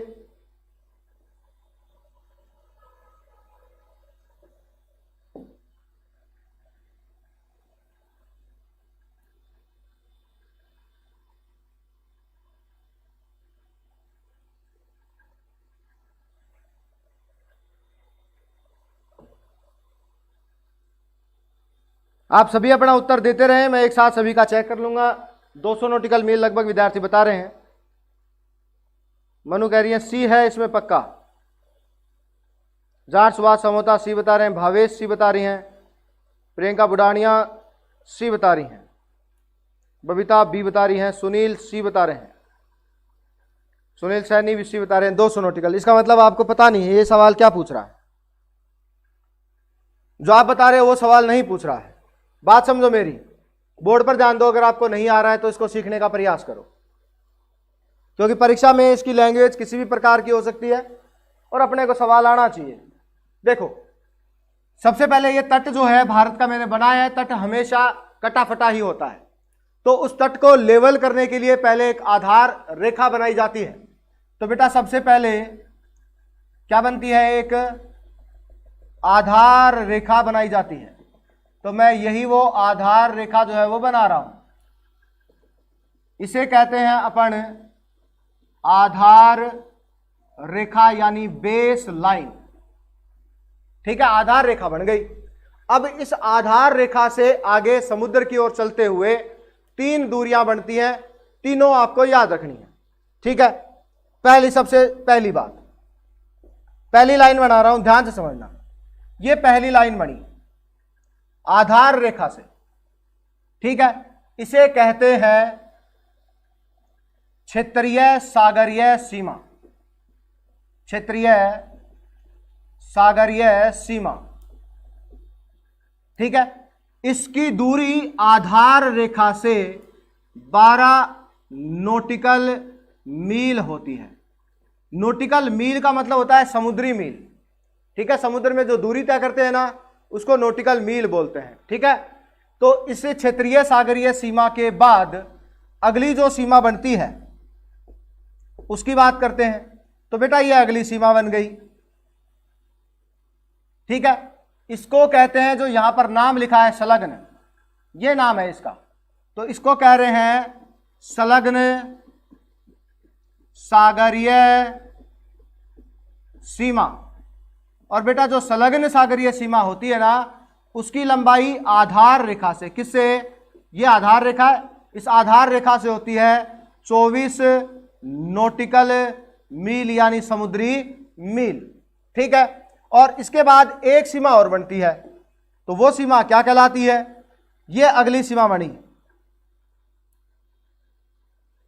ठीक है, आधार रेखा से, किससे, इस आधार रेखा से इसकी जो दूरी होती है वो होती है 200 नॉटिकल मील। ठीक है, तो इसको अपन क्या कहते हैं, इसको कहते हैं आर्थिक जलीय सीमा, आर्थिक जलीय सीमा। इस प्रकार से ये 3 प्रकार की रेखाएं बनती हैं। इस आधार रेखा से पहली जो दूरी बनी वो 12 नॉटिकल मील, दूसरी जो बनी वो 24 नॉटिकल मील, तीसरी जो बनी वो 200 नॉटिकल मील होती है। समझ रहे हो मेरी बात को आराम से? तो अब तीनों को लेकर सवाल पूछता है परीक्षा के अंदर, कैसे पूछेगा तो वो भी आप समझो। देखो, अगर आपसे सवाल पूछ रहा है कि भारत की क्षेत्रीय सागरीय सीमा की लंबाई बताओ, ठीक है, तब आपको आंसर देना है कितने नॉटिकल मील, 12 नॉटिकल मील। अगर आपसे सवाल पूछा जाए कि भारत की संलग्न सागरीय सीमा की लंबाई बताओ, तब आपको आंसर देना है 24 नॉटिकल मील। अगर आपसे सवाल पूछ रहा है कि भारत की आर्थिक जलीय सीमा की लंबाई बताओ, तो आपको आंसर देना है 200 नॉटिकल मील। यहां सवाल के अंदर पूछा गया है संलग्न सागरीय सीमा को, तो इसका आंसर कहां लिखा हुआ है, बी लिखा हुआ है, 24 नॉटिकल मील। समझ में आया क्या? आया? क्योंकि समझाए बगैर तो मैं छोड़ता ही नहीं हूं। सर मेरे से आपके जैसा मैप नहीं बनता, मैं कितनी भी कोशिश करूं, आपका मैप परफेक्ट है। धन्यवाद।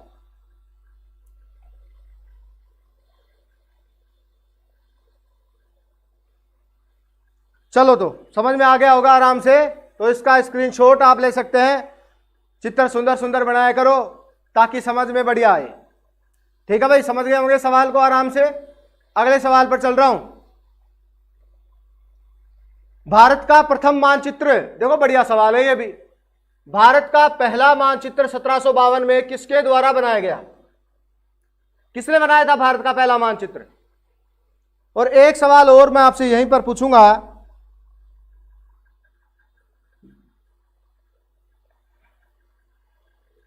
एक सवाल और आपसे पूछेंगे। सवाल क्या पूछेंगे, लिख रहा हूं यहां पर। मानचित्र कला का जनक किसको कहते हैं? मानचित्र कला का जनक किसे कहते हैं? यह सवाल है आपके लिए। कौन बता सकता है? देखिए इसको, मानचित्र कला को अंग्रेजी में कार्टोग्राफी बोलते हैं। कार्टोग्राफी, तो यह भी आप ध्यान में रख सकते हैं क्योंकि शब्द आ सकता है कार्टोग्राफी का जनक या मानचित्र कला का जनक। तो पहले तो इसका उत्तर बताओ क्या है। सी बता रहे हैं, एन विले। बहुत बढ़िया, बिल्कुल सही बता रहे हैं जो भी बता रहे हैं। भावेश शर्मा, बनाजी राजपुताना। चलो, बिल्कुल सही बताया आपने, सटीक, एन विले, धन्यवाद। तो जो भी सी आंसर दे रहा है बिल्कुल सही बता रहा है कि भारत का पहला जो मानचित्र है वो 1752 के अंदर किसके द्वारा बनाया गया था? एन विले के द्वारा बनाया गया था। सवाल आपके सामने एक और लिखा है, मानचित्र कला का जनक किसको कहा जाता है? यह आपको बताना है। इराटोस्थेनीज जो है इसे भूगोल का जनक कहा जाता है, भूगोल का पिता कहते हैं इराटोस्थेनीज को। तो यह भी आपको ध्यान में रखना है।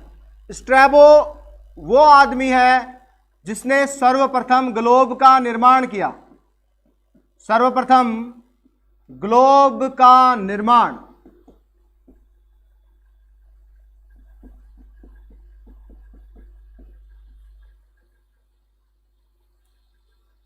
और मार्टिन बेहम का नाम भी आप इसके साथ याद रख सकते हैं। मार्टिन बेहम विशेष रूप से आता है वैसे तो ग्लोब का जो निर्माता है उसके साथ, ठीक है। तो इसका नाम आप मार्टिन बेहम के साथ जरूर याद रखें कि सबसे पहले ग्लोब का जो निर्माण है वो मार्टिन बेहम करता है। और अब देखो ये मानचित्र कला का जनक किसको कह रहे हैं, तो बेटा इस सवाल का जो उत्तर है, इस सवाल का, वो है आपके एनेक्जीमेंडर, एनेक्जीमेंडर। इन्होंने सबसे पहले विश्व का मानचित्र बनाया था 7 अक्षांश और 7 देशांतर रेखाओं को लेकर, इसलिए इसे विश्व के अंदर जो है मानचित्र कला का जनक कहते हैं। बबीता बता रही है वर्ड का एनेक्जीमेंडर, बहुत बढ़िया भाई। तो बेटा सबसे पहले भारत का मानचित्र बनाते हैं एन विले, ठीक है।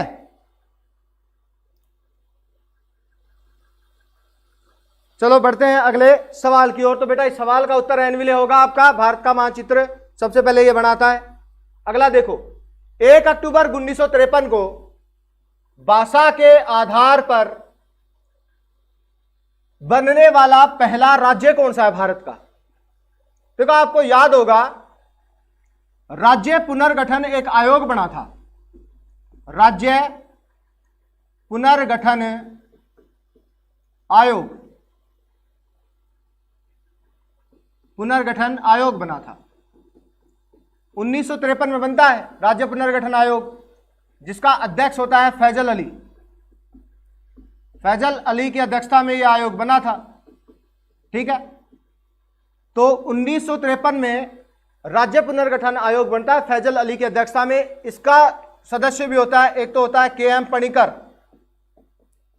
के.एम. पणिकर, और एक होता है हृदयनाथ कुंजरू, हृदयनाथ कुंजरू, ठीक है। ये इसके 2 सदस्य भी थे। किसके सदस्य हैं ये दोनों?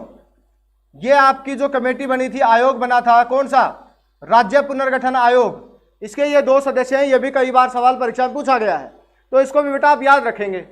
तो के.एम. पणिकर और हृदयनाथ कुंजरू इसी के सदस्य होते हैं राज्य पुनर्गठन आयोग के, जो 1953 में बना था। किसकी अध्यक्षता में? फैजल अली की अध्यक्षता में। और इसी के द्वारा आपका भाषा के आधार पर बनने वाला पहला जो राज्य है वो कौन होता है? आंध्र प्रदेश होता है। तो ये भी आप ध्यान रखेंगे वैसे। और लगभग विद्यार्थियों ने डी उत्तर भी दिया है, बहुत बढ़िया, धन्यवाद सभी को। तो बेटा ये जो और दूसरा सवाल मैंने आपके लिए यहां रखा है, राज्य पुनर्गठन आयोग, इसके सदस्य परीक्षा में पूछे गए थे के.एम. पणिकर और हृदयनाथ कुंजरू, याद रखेंगे आप। अगला सवाल देखो, निम्न में से कर्क रेखा पर स्थित भारत का सबसे पूर्वी राज्य बताना है आपको, कौन सा है? तो इसके लिए अपने को जरूरत पड़ेगी भारत के मानचित्र की। तो बना लेते हैं छोटा सा मानचित्र।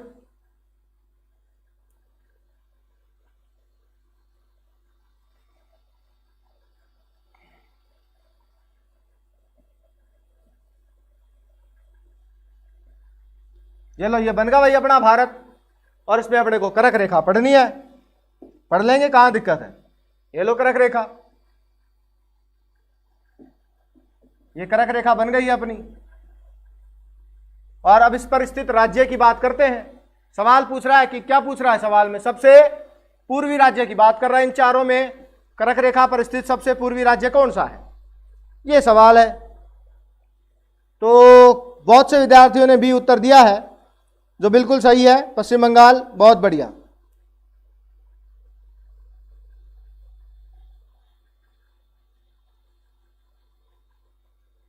धन्यवाद। बिल्कुल जो भी बता रहे हैं बहुत बढ़िया। देखो एक यहां पर आपको बता देते हैं कि कौन कौन से राज्य हैं जो कर्क रेखा पर स्थित है। सबसे पहले जो नाम आता है 1 नंबर पे, पहला वो है आपका गुजरात। सेकंड नंबर की बात करूं यहां पर, तो सेकंड नंबर आता है आपके राजस्थान का, राजस्थान सेकंड नंबर पे आएगा, ठीक है। थर्ड नंबर यहां पर है आपका मध्य प्रदेश, कितने नंबर पे? 3 नंबर पे। 4 नंबर की अगर अपन बात करें यहां पर, तो बेटा राज्य होता है छत्तीसगढ़, कितने नंबर पे? 4 पे। राज्य का नाम है छत्तीसगढ़। 5 की अगर मैं बात करूं यहां पर, तो 5वां जो राज्य बनता है वो बनता है झारखंड। 6ठे राज्य की बात करें यहां पर, पश्चिम बंगाल आपका 6वां राज्य है, वेस्ट बंगाल। 7वें राज्य की बात करूं, ये रहा 7वां त्रिपुरा, 7वां कौन है? त्रिपुरा। 8वें की बात करूं, ये रहा 8वां, नाम है इसका मिजोरम। इस प्रकार से कर्क रेखा भारत के टोटल 8 राज्यों से गुजरती है। और 8 राज्यों को पश्चिम से पूर्व की ओर क्रम से यहां पर मैंने व्यवस्थित करके लिख भी दिया है। सर आज क्लास कितनी बजे तक होगी? मेरा तो 90% का मैसेज आ गया है। बस 5 सवाल और फटाफट करते हैं अगले सवालों को भी। अंतराम गुज्जर बी बता रहे हैं, ठीक है। तो इस सवाल का उत्तर बिल्कुल बी होगा, बहुत बढ़िया। तो बी यहां इस सवाल का उत्तर। भाई अगले सवाल पर बढ़ते हैं, अगला सवाल देखते हैं। भारत का एकमात्र सक्रिय ज्वालामुखी, बढ़िया सवाल है, एक्टिव वल्केनो, सक्रिय ज्वालामुखी को एक्टिव वल्केनो बोलते हैं। तो भारत का एकमात्र सक्रिय ज्वालामुखी कौन सा है? ऑप्शन आपके पास नारकोडम, मध्य अंडमान, क्राकाताओ या फिर उपरोक्त में से कोई नहीं। फटाफट बताएं। भारत का एकमात्र सक्रिय ज्वालामुखी कौन सा है? ज्वालामुखी तीन प्रकार के होते हैं, सक्रिय, सुषुप्त और शांत। वे ज्वालामुखी जिनसे निरंतर लावा निकलता रहता है उनको सक्रिय ज्वालामुखी कहते हैं। वे ज्वालामुखी जिनसे आज लावा का उद्गार नहीं हो रहा लेकिन भविष्य में कभी भी हो सकता है उनको प्रसुप्त या सुषुप्त ज्वालामुखी कहते हैं। सुषुप्त ज्वालामुखी की तुलना एक सोए हुए व्यक्ति से की जा सकती है। जैसे एक सोया हुआ व्यक्ति कभी भी जाग सकता है, उसी प्रकार ये प्रसुप्त ज्वालामुखी जो है वो सोए हुए हैं वर्तमान में और कभी भी ये जाग सकते हैं। शांत या मर्त ज्वालामुखी वे ज्वालामुखी होते हैं जिनसे ना तो वर्तमान में लावा का उद्गार हो रहा है और ना ही भविष्य में कभी लावा का उद्गार होगा। उन ज्वालामुखियों को शांत या मर्त ज्वालामुखी कहा जाता है। ठीक है, सवाल है यहां पर सक्रिय ज्वालामुखी का कि भारत का एकमात्र सक्रिय ज्वालामुखी बताओ कौन सा है। और कईयों ने उत्तर दे दिया है, लगभग सभी ने ए ही बता दिया है। क्या बता दिया है? ए बता दिया है। बिल्कुल गलत है ए। इस सवाल का उत्तर है उपरोक्त में से कोई नहीं। तो तुक्के लगाने वाले अब समझ गए होंगे, है ना? तो इस सवाल में क्या नहीं लगा? तुक्का नहीं लगा। एक बिल्कुल गलत है। भारत का एकमात्र सक्रिय ज्वालामुखी है बेरन, बेरन द्वीप जो स्थित है अंडमान निकोबार के अंदर बंगाल की खाड़ी में। यह है भारत का एकमात्र सक्रिय ज्वालामुखी। नारकोडम जो है वो भारत का एकमात्र सुषुप्त ज्वालामुखी है। भारत का एकमात्र सुषुप्त ज्वालामुखी है कौन? नारकोडम। मध्य अंडमान क्या है? भारत का सबसे बड़ा द्वीप, भारत का सबसे बड़ा द्वीप है मध्य अंडमान। विश्व का सबसे बड़ा द्वीप है ग्रीनलैंड। ठीक है, तो ये तीन बातें इसके अंदर और थी जो मैंने आपको बता दी हैं। सुषुप्त नारकोडम बिल्कुल ललित। राजेंद्र बेरन बता रहे हैं, बनाजी बेरन बता रहे हैं, ललित बेरन बता रहा है। ठीक है, बेरन है, बहुत बढ़िया। मनु, सूरज जानी, बहुत बढ़िया। चलते हैं आगे अगले सवाल पर। देखिए अगला सवाल, काराकोरम राजमार्ग पाक अधिकृत जो कश्मीर है, पाक अधिकृत कश्मीर जो एलओसी के आगे है, पाक अधिकृत कश्मीर को चीन के किस प्रांत से जोड़ता है? ऑप्शन आपके पास छिंघाई, लहासा, सिक्यांग या फिर मानसरोवर। बताएं उत्तर। सर चाय पी लीजिए। बिल्कुल अभी पिएंगे चाय, जैसे ही क्लास खत्म होगी चाय पिएंगे सबसे पहले।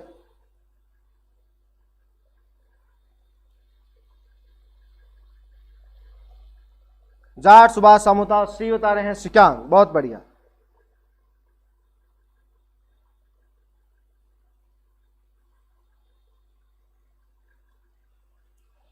बिल्कुल बिल्कुल सी बिल्कुल सभी का सही है भाई यहां पर सिक्यांग। ठीक है, तो काराकोरम राजमार्ग पाक अधिकृत कश्मीर को चीन के सिक्यांग प्रांत से जोड़ता है, यह आप ध्यान रखेंगे। ठीक है, अगले सवाल पर चल रहा हूं। काराकोरम और भी आप एक याद रख सकते हो, काराकोरम भारत का सबसे ऊंचा दर्रा भी है। सबसे ऊंचा दर्रा है भारत का। दर्रे में आपको पढ़ाऊंगा भारत के शानदार ट्रिक के साथ, एक पढ़ते ही याद हो जाएंगे, टेंशन मत करो। तो देखो अगला सवाल, कार्ल्सबर्ग कटक स्थित है। रीट वाले विद्यार्थी ध्यान दें विशेष रूप से, उन्हीं के लिए रखा है यह सवाल। कार्ल्सबर्ग कटक कहां स्थित है? ऑप्शन है हिंद महासागर, अरब सागर बंगाल की खाड़ी या लक्षद्वीप सागर कहां पे है? कार्लसबर्ग कटक। एक और लिख देता हूं, उसको भी लगभग परीक्षा में पूछता है। 90 डिग्री ईस्ट कटक कहां है? तो यह भी आपको याद रखना है, क्योंकि यह भी कई बार परीक्षा में आता है।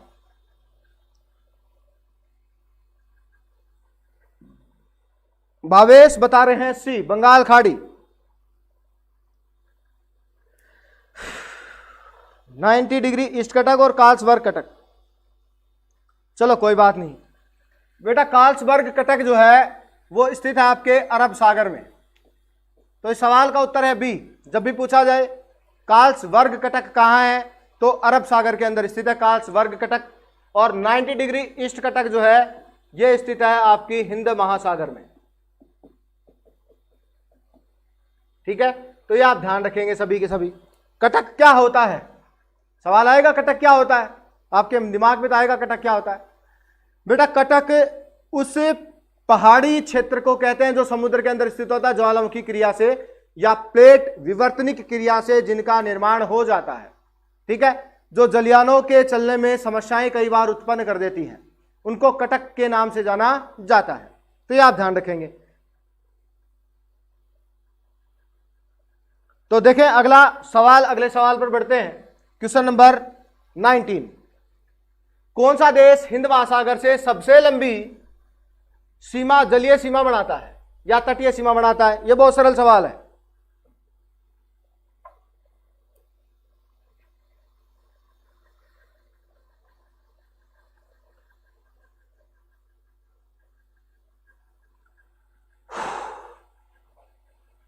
कौन सा देश हिंद महासागर से सबसे लंबी तटीय सीमा बनाता है? देखो हैं तो ये सारे देश ऐसे जो हिंद महासागर से तटीय सीमा बनाते हैं। और अगर मैं बात करूं भारत की, तो भारत वो देश है जो हिंद महासागर के साथ सबसे ज्यादा तटीय सीमा का निर्माण करता है। भारत की अगर अपन बात करें कुल जलीय सीमा की, तो बेटा भारत की कुल जलीय सीमा जो है वो होती है 7516.6 किलोमीटर। ठीक है, और एक सवाल यही जलीय सीमा को लेकर पूछता है, मुख्य भूमि की जलीय सीमा। तो बेटा जब पूछे मुख्य भूमि की जलीय सीमा की लंबाई, तो बेटा आपको बतानी है 6100 किलोमीटर। और कुल जलीय सीमा पूछ रहा है तो 7516.6 किलोमीटर। 9 राज्य हैं भारत के जो जलीय सीमा का निर्माण करते हैं। ठीक है, कितने राज्य हैं? 9 राज्य हैं। और 5 पश्चिमी तट पर हैं, पश्चिम तट, और 4 पूर्वी तट पर हैं। पश्चिमी तट के जो 5 राज्य हैं कौन कौन से हैं? गुजरात, महाराष्ट्र, दूसरा है महाराष्ट्र, तीसरा है गोवा, चौथा है कर्नाटक, और 5वां है केरल। और अगली अगर अपन बात करें पूर्वी तट को लेकर, पूर्वी तट के राज्य, पूर्वी तट के राज्य कितने हैं? 4 हैं। पहला है आपका तमिलनाडु, दूसरा है आंध्र प्रदेश, तीसरा है ओडिशा, और चौथा है पश्चिम बंगाल, वेस्ट बंगाल। तो इस प्रकार से 9 राज्य हैं भारत के अंदर जो तटीय सीमा का निर्माण करते हैं। मुख्य भूमि की जलीय सीमा 6100 और कुल जलीय सीमा 7516.6, और सबसे ज्यादा जलीय सीमा बनाता है हिंद महासागर के साथ अपना देश भारत। देखिए आज की कक्षा का अंतिम सवाल आप लोगों के सामने है। मरकत द्वीप या एमराल्ड द्वीप, आइलैंड, आइलैंड का मतलब द्वीप होता है, ठीक है ना, के नाम से कौन प्रसिद्ध है?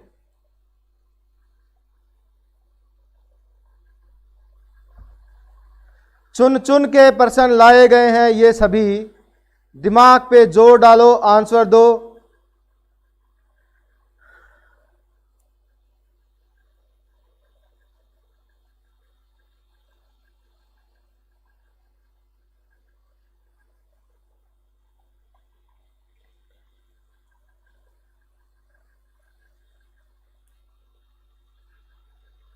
20 में आंसर दे रहे हैं सी, न्यूमोर द्वीप। बबीता सैनी ने इस बार सबसे पहले उत्तर दिया है। बनाजी राजपुताना बता रहे हैं डी, दक्षिण अंडमान। पूरणमल यादव सी, न्यूमोर द्वीप। ललित रणवा बी, लक्षद्वीप। प्रियंका उडानिया सी। एक बात बताओ भाई, तुक्के लगाने से सही होता है क्या? अरे तुम्हारे को आता है तो ही सही होगा, वरना गलती है, ध्यान रखना, है ना। इस सवाल का उत्तर क्या है?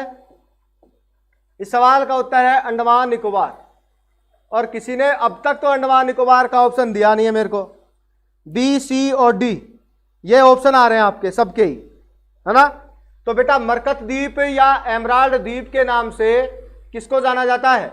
अंडमान निकोबार को कहते हैं मरकत द्वीप या एमराल्ड द्वीप, ठीक है। तो न्यूमोर द्वीप बंगाल की खाड़ी में है, लेकिन वर्तमान में जलमग्न हो गया है। बंगाल खाड़ी में वर्तमान में जलमग्न, वर्तमान में क्या हो गया है? जलमग्न हो गया है, ठीक है। यह ध्यान रखना, जल में डूबकर खुद ही खत्म हो गया है। न्यूमोर द्वीप को लेकर भारत और बांग्लादेश दोनों देशों के मध्य विवाद था। भारत कहता है ये हमारा है, बांग्लादेश कहता है ये हमारा है। तो दोनों देशों के मध्य इस द्वीप को लेकर विवाद था। तो ये द्वीप समुद्र के अंदर जलमग्न हो गया, तो द्वीप जो विवाद है दोनों देशों का वो भी अपने आप ही खत्म हो गया। दक्षिण अंडमान, दक्षिण अंडमान में शहर स्थित है पोर्ट ब्लेयर, ठीक है। पोर्ट ब्लेयर शहर है यहां पर, और पोर्ट ब्लेयर राजधानी है आपके अंडमान निकोबार की। इसी पोर्ट ब्लेयर में सेल्यूलर जेल है। कौन सी जेल है? सेल्यूलर जेल, जिसमें वीडी सावरकर को रखा गया था। और जब वीडी सावरकर इस जेल में रहते हैं तो उन्होंने इस जेल की दीवारों पर भारत का इतिहास लिखा था। और वीडी सावरकर जो एयरपोर्ट है, वीर सावरकर इंटरनेशनल एयरपोर्ट, वो भी इसी पोर्ट ब्लेयर शहर के अंदर ही है, ठीक है। तो याद रखेंगे आप सभी। गुड नाइट सर, बहुत अच्छे क्वेश्चन है सर, धन्यवाद। कच्चा तीव को लेकर भारत व श्रीलंका के मध्य विवाद है, बिल्कुल सर। इतनी जल्दी क्लास कंप्लीट भी हो गई, 6 बजे से लग रहे हैं, 7:30 हो गए मनु जी। जगदीश प्रसाद गुज्जर, राम राम जी गुरुजी, राम राम भाई, ठीक है बेटा। तो कल हम फिर नए क्वेश्चंस भारत के परिचय से संबंधित और जो सवाल हैं उनको लेकर मैं आऊँगा, और संभावित प्रश्न वो रहेंगे, परीक्षा की दृष्टि से इंपॉर्टेंट रहेंगे। तो आप सभी विद्यार्थियों को उसके बारे में बताएं कि 6 से 7 भूगोल की जो क्लास है वो होती है, और ज़्यादा से ज़्यादा फेसबुक के माध्यम से या व्हाट्सएप ग्रुप्स के माध्यम से, टेलीग्राम चैनल के माध्यम से आप क्लासेज को शेयर कर सकते हैं। अगर आपको पढ़ने में आनंद आ रहा है तो इस आनंद की अनुभूति और विद्यार्थियों को भी होनी चाहिए, क्योंकि निःशुल्क ज्ञान है, ये जितना फैले उतना ही कम है, ठीक है। तो मिलते हैं कल फिर वापस 6 से 7 समय पर क्लास शुरू हो जाएगी, तो समय पर सभी उपस्थित हो जाएं। नमस्कार, जय श्री राम।